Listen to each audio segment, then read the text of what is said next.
Depuis des millénaires, les marins préfèrent le bambou pour sa robustesse et sa flottabilité. Entre chaque nœud, la tige est remplie de poches d'air et le bois lui-même en renferme des bulles minuscules.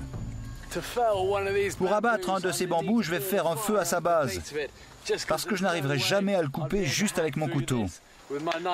Ça prendrait un temps fou. Mais tout d'abord, je dois percer le bois, car les tiges sont faites de sections cloisonnées remplies d'air. Si je ne le fais pas avant d'allumer le feu, l'air chaud ferait exploser la tige. Il faut que j'arrive à enfoncer la pointe ou une partie de mon couteau à l'intérieur pour libérer la pression.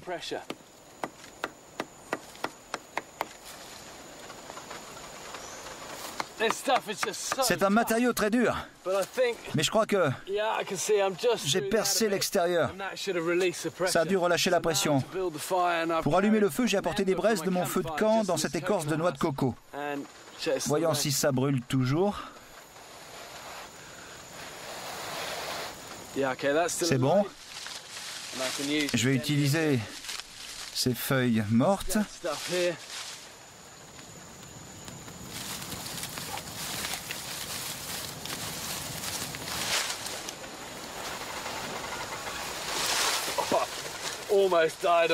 Il s'est presque éteint. Je me vois pas refaire 800 mètres à travers la jungle pour aller rechercher des braises. Génial!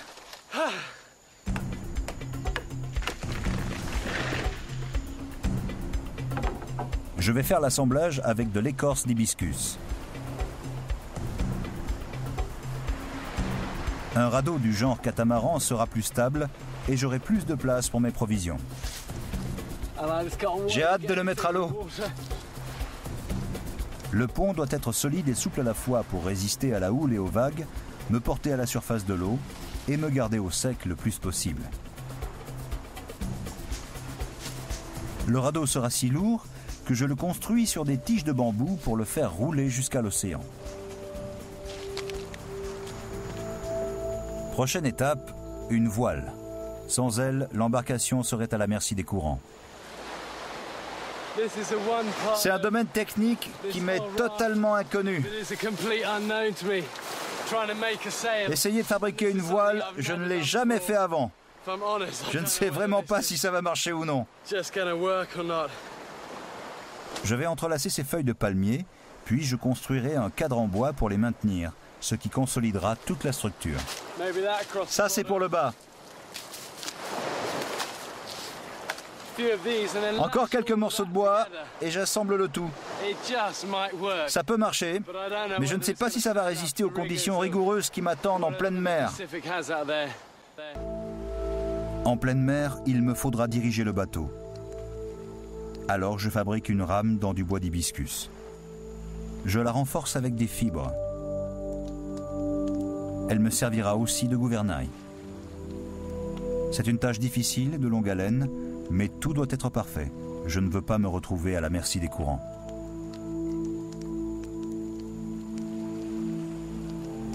Ma voile aussi commence à prendre forme. Le tissage est une activité qui ne se fait pas à la va-vite.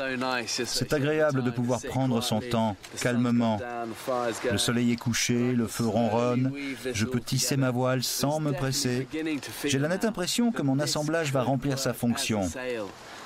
C'est comme si chaque entrelacement me rapprochait un peu plus de chez moi.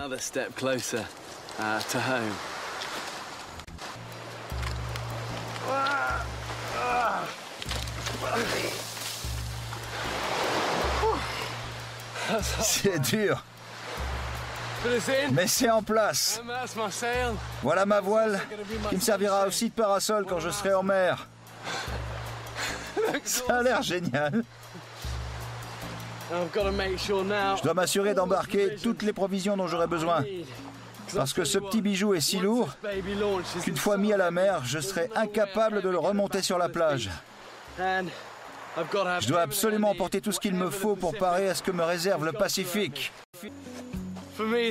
C'est une expérience fascinante. Je ne l'oublierai jamais. Maintenant, je prie corps et âme pour que cette chose fonctionne. C'est le moment de vérité. Si vous n'avez pas une confiance totale en votre embarcation, abandonnez-la et repartez sur la plage à la nage. Ce radeau style polynésien semble stable. Ça y est, je suis parti. Les vents sont bien moins forts que ces derniers jours. Je les avais à l'œil. Les alizés se sont complètement calmés. C'est le genre de conditions que j'attendais. J'espère qu'elles ne changeront pas le temps de me mettre en route.